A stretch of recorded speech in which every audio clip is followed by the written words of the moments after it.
പിതാവിൻ്റെയും പുത്രൻ്റെയും പരിശുദ്ധാത്മാവിൻ്റെയും നാമത്തിൽ ആമേൻ. എൻ്റെ പ്രിയപ്പെട്ടവർ, ഇന്ന് ആഗസ്റ്റ് 1-ാം തീയതി ശനിയാഴ്ച.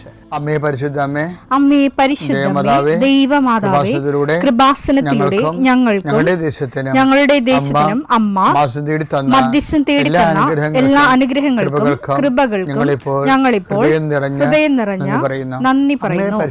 അമ്മേ പരിശുദ്ധമ്മേ ദൈവമാതാവേ, 2004 ഡിസംബർ 7-ാം തീയതി ഉച്ചകഴിഞ്ഞ് 2:30 കൃപാസനത്തിൽ സംഭവിച്ച അമ്മയുടെ പ്രത്യക്ഷപ്പെടലിനെ കുറിച്ച് തിരുസഭയ്ക്ക് സമർപ്പിച്ചിരിക്കുന്ന പഠനരേഖകളുടെ മേൽ സഭാത്മകമായ പഠനം ആരംഭിക്കുവാൻ ഞങ്ങൾ പ്രാർത്ഥിക്കുന്നു. അമ്മേ പരിശുദ്ധമേ, ഭൂസ്വർലോകങ്ങളുടെ രാജ്ഞിയായ അങ്ങേയ്ക്ക് ഭൗമസംരക്ഷണത്തിനായി പ്രപഞ്ചപ്രകൃതിയെ തന്നെ തിരുസഭ പ്രതിഷ്ഠിക്കുവാൻ ഈ പ്രത്യക്ഷീകരണം വഴി ഇടയാക്കണമേ. പരിശുദ്ധമേ, ജപമാല മാതാവേ, സകല കൃപാസനം പ്രാർത്ഥനയോടും ചേർത്ത് ഞങ്ങളിപ്പോൾ പ്രാർത്ഥിക്കുന്ന ഈ കുടുംബത്തിന്റെ പ്രത്യേക നിയോഗം പറ മക്കളെ.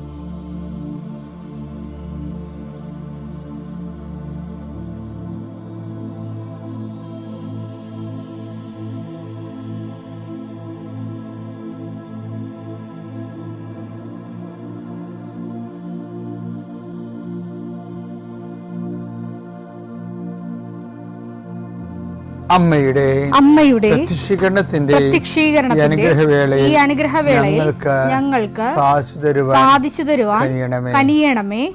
ആമേൻ. വിശ്വാസ പ്രമാണം. സർവശക്തനായ പിതാവും ആകാശത്തിന്റെയും ഭൂമിയുടെയും സൃഷ്ടാവുമായ ദൈവത്തിൽ ഞാൻ വിശ്വസിക്കുന്നു. അവിടുത്തെ ഏകപുത്രനും ഞങ്ങളുടെ കർത്താവുമായ ഈശോ മിശിഹായിലും ഞാൻ വിശ്വസിക്കുന്നു. ഈ പുത്രൻ പരിശുദ്ധാത്മാവിനാൽ ഗർഭസ്ഥനായി കന്യകാമറിയത്തിൽ നിന്ന് പിറന്ന് പൊന്തിയോസ് പീലാത്തോസിന്റെ കാലത്ത് പീഡകൾ സഹിച്ച് കുരിശിൽ തറയ്ക്കപ്പെട്ട് മരിച്ച് അടക്കപ്പെട്ട് പാതാളങ്ങളിൽ ഇറങ്ങി മരിച്ചവരുടെ ഇടയിൽ നിന്ന് 3-ാം നാൾ ഉയർത്ത് സ്വർഗത്തിലേക്ക് എഴുന്നള്ളി സർവശക്തിയുള്ള പിതാവായ ദൈവത്തിന്റെ വലതുഭാഗത്തിരിക്കുന്നു. അവിടെ നിന്ന് ജീവിക്കുന്നവരെയും മരിച്ചവരെയും വിധിക്കുവാൻ വരുമെന്നും ഞാൻ വിശ്വസിക്കുന്നു. പരിശുദ്ധാത്മാവിലും ഞാൻ വിശ്വസിക്കുന്നു. വിശുദ്ധ കത്തോലിക്കാ സഭയിലും പുണ്യവാന്മാരുടെ ഐക്യത്തിലും പാപങ്ങളുടെ മോചനത്തിലും ശരീരത്തിന്റെ ഉയർപ്പിലും നിത്യമായ ജീവിതത്തിലും ഞാൻ വിശ്വസിക്കുന്നു. ആമേൻ. സ്വർഗ്ഗസ്ഥനായ ഞങ്ങളുടെ പിതാവേ, അങ്ങയുടെ നാമം പൂജിതമാകണമേ. അങ്ങയുടെ രാജ്യം വരണമേ. അങ്ങയുടെ തിരുമനസ് സ്വർഗത്തിലെ പോലെ ഭൂമിയിലും ആകണമേ. അന്നു വേണ്ടുന്ന ആഹാരം ഇന്ന് ഞങ്ങൾക്ക് തരണമേ. ഞങ്ങളോട് തെറ്റ് ചെയ്യുന്നവരോട് ഞങ്ങൾ ക്ഷമിക്കുന്നത് പോലെ ഞങ്ങളുടെ തെറ്റുകൾ ഞങ്ങളോടും ക്ഷമിക്കണമേ. ഞങ്ങളെ പ്രലോഭനത്തിൽ ഉൾപ്പെടുത്തരുതേ, തിന്മയിൽ ഞങ്ങൾ രക്ഷിക്കണമേ. ആമേൻ. നന്മ നിറഞ്ഞ മറിയമേ, സ്വസ്തി. കർത്താവ് അങ്ങയുടെ കൂടെ സ്ത്രീകളിൽ അങ്ങ് അനുഗ്രഹിക്കപ്പെട്ടവളാകുന്നു. അങ്ങയുടെ ഉദരത്തിൻ ഫലമായി ഈശോ അനുഗ്രഹിക്കപ്പെട്ടവനാകുന്നു. പരിശുദ്ധ മറിയമേ, തമ്പുരാന്റെ അമ്മേ, പാപികളായ ഞങ്ങൾക്ക് വേണ്ടി ഇപ്പോഴും ഞങ്ങളുടെ മരണസമയത്തും തമ്പുരാനോട് അപേക്ഷിക്കണമേ. ആമേൻ. കർത്താവേ, നിന്റെ ഉന്നതമായ നാമത്തിന് സ്തോത്രം ചെയ്യുന്നു. കർത്താവേ, നിന്റെ വിശുദ്ധ പൗരോഹിത്യത്തെ മഹത്വപ്പെടുത്തണമേ. കർത്താവെ, സഭയിലുള്ള സാന്നിധ്യം പ്രകടമാക്കണം. 40 വർഷം ഞാൻ അർപ്പിച്ച കൃപാന്റെ യുഗതിയാണ്. കൃപാസ്ഥാനത്താറെ ജീവനോടെ പ്രത്യക്ഷപ്പെട്ട മാതാവിൻ്റെ മാധ്യസ്ഥം ഇന്ന് ഉത്തരവാദിത്തങ്ങളിലേക്ക് പോകുന്ന എല്ലാവരെയും ഞാൻ ഈശ്വരനാമത്തിൽ ആസ്വദിക്കുന്നു. ജോലി, വീട്, വിവാഹം, ബാങ്ക്, പരീക്ഷ, പഠനം, ഇൻ്റർവ്യൂ, സ്ഥലമെടുപ്പ്, സ്ഥലം അളവ്, വീട് വെക്കൽ, അപേക്ഷ കൊടുക്കൽ, ഇങ്ങനെ ആശുപത്രി പോക്ക്, ടെസ്റ്റ്, അതുപോലെ തന്നെ ബയോപ്സി, ഇങ്ങനെ എന്തെല്ലാം കാര്യങ്ങൾക്ക് വേണ്ടി നിൻ്റെ ദൈവപദത്തിൽ നീ പോകുന്നുവോ, come with you wherever you go. നീ എവിടെ പോയാലും നിൻ്റെ കൂടെ ഞാൻ ഉണ്ടായിരിക്കും. നല്ല കർത്താവിൻ്റെ വാഗ്ദാന പ്രകാരം സഞ്ചാരി മാതാവ് സമയത്തിൻ്റെ അധികാരി നിൻ്റെ കൂടെ വരികയും നിൻ്റെ ഉദ്ദേശ ലക്ഷ്യങ്ങളെ ആശീർവദിക്കുകയും നീ അറിയാത്ത അവിചാരിതമായ അപകടങ്ങൾ ആകസ്മിക സങ്കടങ്ങളിൽ നിന്ന് കർത്താവ് നിന്റെ യാത്രയുടെ ലക്ഷ്യത്തെ സംരക്ഷിക്കട്ടെ. പിതാപുത്രനും പരിശുദ്ധാത്മാവായ സർവ്വേശ്വര എന്നേക്കും ആമേൻ. എൻ്റെ പ്രിയപ്പെട്ടവരെ, പിന്നെ എനിക്ക് ഏറ്റവും ഇഷ്ടപ്പെട്ടത് ഈ മേരി മേഡൽ കുഞ്ഞു വെളുപ്പാങ്കാലത്തെ ഈ സുഗന്ധമൊക്കെ ഇരുന്ന് ഇടിച്ചു കൂട്ടി അരച്ച് കുറുക്കിയൊക്കെ ഇവർ ഒരു പാത്രം ചോന്നുകൊണ്ട് ഇവർ വരണില്ലേ, അത് ഭയങ്കര കാഴ്ചയാണ്. അവൾക്കറിയത്തില്ല കർത്താവ് ഉയർത്തുന്നത്, അവളോട് പറഞ്ഞിട്ടില്ല. അവൾ വിചാരിച്ചിരിക്കണത് എല്ലാവരും മരിക്കണ പോലെ എൻ്റെ കർത്താവ് മരിച്ചു. അന്നാണെങ്കിൽ സാപത്തായ കാരണം കർത്താവിനെ നല്ലവണ്ണം സുഗന്ധാഭിഷേകം ചെയ്യാൻ പറ്റിയില്ല. അതുകൊണ്ട് പുള്ളിക്കാരത്തേക്ക് മനസ്സ് തെങ്ങിയിട്ടേ ഉറക്കം നിന്ന് കണ്ണൊക്കെ ഇങ്ങനെ നീരും വെച്ചാണ് ഈ സാധനം ചെയ്യണതേ. എല്ലാം ഈ അകിലും കുന്തിരിക്കോ മീറയോ എല്ലാം കൂടി ഇടിച്ച് കുറുക്കി അരച്ച് പേസ്റ്റാക്കി ആ രാത്രി മുഴുവൻ ആ പരിപാടിയായിരുന്നു പുള്ളിക്കാരത്തി. ഒന്ന് ചിന്തിക്കണം കേട്ടോ വാസുദി. ഞാൻ എപ്പോഴും അവർക്ക് ഒരു വല്ലാത്തൊരാളാണ് മേരി മേഘൻ. നമ്മുടെ കുഴിയാഴ്ചക്ക് നമ്മുടെ മക്കൾ തന്നെ 2 പൂ കൊണ്ടുവന്ന് വെക്കണേ കണ്ടവൻ്റെ അടുത്തേക്ക് പോയി കാശ് മേടിച്ചുകൊണ്ട് കൊണ്ടുവന്ന് വെക്കത്തുള്ളൂ. നീ നോക്കിയോ, നീയൊക്കെ ഒന്ന് മരിച്ചു നോക്കിയേ വെടിപ്പായിട്ട്.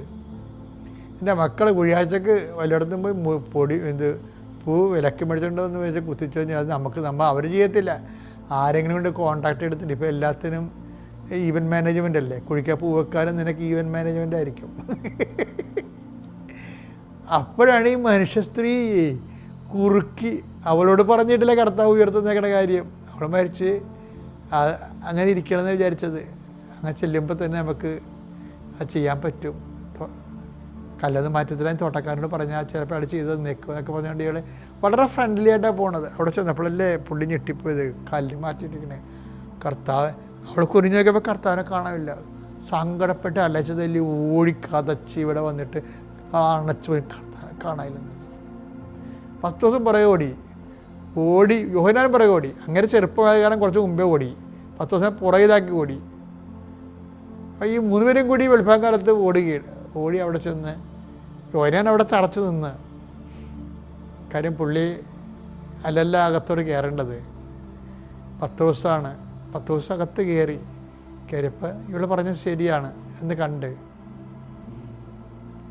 എന്നിട്ട് അവിടെ ഏറ്റവും വലിയ മിസ്റ്റേക്ക് എന്ന് എനിക്ക് തോന്നിയിരിക്കണത് മനസ്സിലാ, അവർ തിരിച്ചുപോയി. ആ ഭാഗം ഒന്ന് വായിച്ചേ. യോഹന്നാൻ 20:4 മുതലുള്ള തിരുവചനങ്ങൾ. യോഹന്നാൻ 20:4. എന്നാൽ മറ്റേ ശിഷ്യൻ പത്രോസിനേക്കാൾ കൂടുതൽ വേഗം ഓടി ആദ്യം കല്ലറയുടെ അടുത്തെത്തി കുനിഞ്ഞു നോക്കിയപ്പോൾ കച്ച കിടക്കുന്നത് അവൻ കണ്ടു. എങ്കിലും അവൻ അകത്തു പ്രവേശിച്ചില്ല. അവന്റെ പിന്നാലെ വന്ന ശിമയോൻ പത്രോസ് കല്ലറയിൽ പ്രവേശിച്ചു. കച്ച അവിടെ കിടക്കുന്നതും തലയിൽ കെട്ടിയിരുന്ന തൂവാല കച്ചയോട് കൂടെയല്ലാതെ തനിച്ച് ഒരിടത്ത് ചുരുട്ടി വെച്ചിരിക്കുന്നതും അവൻ കണ്ടു. അപ്പോൾ കല്ലറയുടെ സമീപത്ത് ആദ്യം എത്തിയ മറ്റേ ശിഷ്യനും അകത്ത് പ്രവേശിച്ച് കണ്ടു വിശ്വസിച്ചു. അവൻ മരിച്ചവരിൽ നിന്ന് ഉയർത്തെഴുന്നേൽക്കേണ്ടിയിരിക്കുന്നു എന്ന തിരുവെഴുത്ത് അവർ അതുവരെ മനസ്സിലാക്കിയിരുന്നില്ല. അനന്തരം ശിഷ്യന്മാർ മടങ്ങിപ്പോയി. അവിടെയാണ് മിസ്റ്റേക്ക്. ശിഷ്യന്മാർ മടങ്ങിപ്പോയി. മറിയം കല്ലറയ്ക്ക് വെളിയിൽ കരഞ്ഞുകൊണ്ട് നിന്നു. അവൾ കരഞ്ഞുകൊണ്ടിരിക്കുമ്പോൾ കുനിഞ്ഞ് കല്ലറയിലേക്ക് നോക്കി. വെള്ളവസ്ത്രം ധരിച്ച 2 ദൂതന്മാർ യേശുവിന്റെ ശരീരം വെച്ചിരുന്നിടത്ത് ഒരുവൻ തലക്കിലും ഇതരൻ കാൽക്കലുമായി ഇരിക്കുന്നത് അവൾ കണ്ടു. അവർ അവളോട് ചോദിച്ചു, സ്ത്രീയെ എന്തിനാണ് നീ കരയുന്നത്? അവൾ പറഞ്ഞു, എന്റെ കർത്താവിനെ അവർ എടുത്തുകൊണ്ടുപോയി. ഇത് കണ്ട. അതായത് ഈ ബോഡി ചീർത്തതാണെന്നും ഡെഡാണെന്നും 3 ദിവസം കഴിഞ്ഞ ഒരു മൃതശരീരമാണെന്ന് അവൾക്കറിയാം. പക്ഷെ അവൾ കരഞ്ഞുകൊണ്ട് നിന്നിട്ട് ചോദിക്കണത്, മറ്റു 2 പേരും പോയി, അവളിലേക്ക് ഒന്ന് മടങ്ങിപ്പോയി. എന്നിട്ട് അവൾ മടങ്ങിപ്പോകാതെ നിന്നുകൊണ്ട് ചോദിക്കണത്, എൻ്റെ കർത്താവിനെ അവർ എടുത്തുകൊണ്ട് പോയി. അവർ അവനെ എവിടെയാണ് വെച്ചിരിക്കുന്നത് എന്ന് എവിടെയാണ് വെച്ചിരിക്കുന്നത് എനിക്കറിഞ്ഞുകൂടാ. ഇത് പറഞ്ഞിട്ട് പുറകോട്ട് തിരിഞ്ഞപ്പോൾ യേശു നിൽക്കുന്നത് അവൾ കണ്ടു. എന്നാൽ അത് യേശുവാണെന്ന് അവൾക്ക് മനസ്സിലായില്ല. കരഞ്ഞിരിക്കണ കാരണം ചിൽപ്പാലുകൾക്കുള്ളിലൂടെ അത് മനസ്സിലായില്ല. യേശു അവളോട് ചോദിച്ചു, സ്ത്രീ എന്തിനാണ് നീ കരയുന്നത്? നീ ആരെയാണ് അന്വേഷിക്കുന്നത്? അത് തോട്ടക്കാരനാണെന്ന് വിചാരിച്ച് അവൾ പറഞ്ഞു, പ്രഭോ, അങ്ങ് അവനെ എടുത്തുകൊണ്ട് പോയെങ്കിൽ എവിടെ വെച്ചു എന്ന് എന്നോട് പറയുക, ഞാൻ അവനെ എടുത്തുകൊണ്ട് പോയിക്കൊള്ളാം. ഇതാണ് സംഭവം. ഇതെന്ന് വെച്ചാൽ ഇതിനേക്കാൾ വലിയൊരു സാക്ഷ്യമില്ല. കർത്താവിൻ്റെ ശരീരം 70 കിലോയാണ്, 140 റാത്തല്. ഈ റാത്തല് ഇങ്ങനെ ചീർത്തിരിക്കുന്ന ശരീരം അവൾക്കറിയത്തില്ലല്ലോ കർത്താവ് ഉയർത്തി നിൽക്കുന്ന. അവൾ പറഞ്ഞിട്ടുമില്ല. അത് കേട്ട ആൾക്കാരുണ്ട്. 4 പ്രാവശ്യമാണ് 10 ദിവസം കൊണ്ട് പറഞ്ഞത് താൻ ഉയർത്തി നിൽക്കുമെന്ന്. പക്ഷെ അയാൾ അങ്ങേര് മടങ്ങിപ്പോയി. ഈ ഉയർത്തി നിൽപ്പിനെ കുറിച്ച് ഒന്നും കേട്ടിട്ടില്ല. കേൾക്കാത്ത ആൾ പറഞ്ഞതെന്താ അറിയാവോ? എൻ്റെ കർത്താവിനെ അവ എടുത്തുകൊണ്ട് പോയി. എവിടെയാണ് വെച്ചിരിക്കണമെന്ന് എന്നോട് പറയുക, ഞാൻ വന്ന് അവനെ എടുത്തുകൊണ്ട് പോയിക്കൊള്ളാം. കാര്യം ഇത് സുവിശേഷത്തിലെ ഏറ്റവും വലിയൊരു സാക്ഷ്യമാണ്. എന്ന് വെച്ച് കഴിഞ്ഞാൽ നമുക്കൊരു അടയാളം കിട്ടണില്ല. നമ്മൾ ആശിച്ചും പ്രാർത്ഥിച്ചും ഒക്കെ കരുതുന്ന ആൾ കൈവിട്ടു പോയി. എന്നിട്ടും അയാളത് അറിയണമില്ല, കേൾക്കണമില്ല നമ്മൾ കാണിക്കുന്ന സ്നേഹപ്രകടനങ്ങൾ. എന്നിട്ടും അവൾ അതിന് ഒരു റിട്ടേൺസും ഇല്ലാതെ ഇതിനകത്ത് മുതൽ മുടക്കാൻ തയ്യാറായി. സാക്ഷ്യ ജീവിതം എന്ന് പറഞ്ഞാൽ എന്താണെന്നറിയാമോ? ഒരു വരുമാനവും കാണാതെ മുതൽ മുടക്കാൻ കഴിയുന്നതാണ് സാക്ഷി ജീവിതം. ഒരു വരുമാനവും കാണാതെ മേരി മാഗ്ഡലിൻ ആൾ മരിച്ചു എന്ന് അറിഞ്ഞിട്ട് പോലും അവളൊന്ന് എൻ്റെ കർത്താവെന്ന് വിളിച്ചല്ലോ. അതാണ് ഏറ്റവും വലിയ കാര്യം. പിന്നെ എന്താണ്, ഞാൻ എടുത്തുകൊണ്ട് പോകാമെന്ന് പറഞ്ഞില്ലേ, അതിൻ്റെ റിസ്ക് ഞാൻ എടുത്തോളാമെന്ന്. നമ്മൾ മരിച്ചു കഴിഞ്ഞാലും നമുക്ക് വേണ്ടി റിസ്ക് എടുക്കുന്നവരുണ്ടെങ്കിലേ അവരാണ് നമ്മുടെ യഥാർത്ഥ ആത്മമിത്രങ്ങളെന്നും ബന്ധുക്കളെന്ന് പറയുന്നത്. നമ്മൾ മരിച്ചു കഴിഞ്ഞാൽ നമുക്ക് റിസ്ക് എടുക്കുന്നുണ്ട്. മേരി മാഗ്ഡലിൻ അതിൻ്റെ ഒന്നാം സാക്ഷിയാണ്. ക്രിസ്തുവുമായിട്ട് നിൽക്കുമ്പോൾ ഈ ടെസ്റ്റിൽ നമ്മൾ ജയിക്കണം. ഈ ടെസ്റ്റിൽ 10 ദിവസം തോറ്റു, മടങ്ങിപ്പോയില്ലേ, അത് തോൽവിയാണ് ശരിക്കും പറഞ്ഞാൽ. ശരിക്കും സ്കാൻ ചെയ്ത 10 ദിവസം യോഹന്നാൻ്റെ ഒരു തോൽവിയാണ് ഈ മടങ്ങിപ്പോക്ക്. അതിൻ്റെ വിജയിച്ചത് ആരാണ്? അതിന് കിട്ടിയ സമ്മാനം എന്താണെന്നറിയാമോ? പുനരുദ്ധാനം ചെയ്ത യേശുവിനെ തന്നെ ഈ 10 ദിവസം കാണേണ്ടതായിരുന്നു. ആദ്യം യോഹന്നാൻ കാണേണ്ടതായിരുന്നു. യേശു സ്നേഹിച്ചിരുന്ന ശിഷ്യനെന്നൊക്കെ ഈ മനുഷ്യൻ സ്വന്തമായിട്ട് ബൈബിൾ എഴുതിയപ്പോൾ അതിൻ്റെ എഴുതി ചേർത്തത് കാര്യമാണ്. കാരണം യേശു സ്നേഹിച്ചിരുന്ന ശിഷ്യൻ എന്ന് പറയണത് നമുക്കറിയാം. അങ്ങനെ ആയിരുന്നെങ്കിലേ ഈ മനുഷ്യൻ മടങ്ങി പോകുമായിരുന്നു.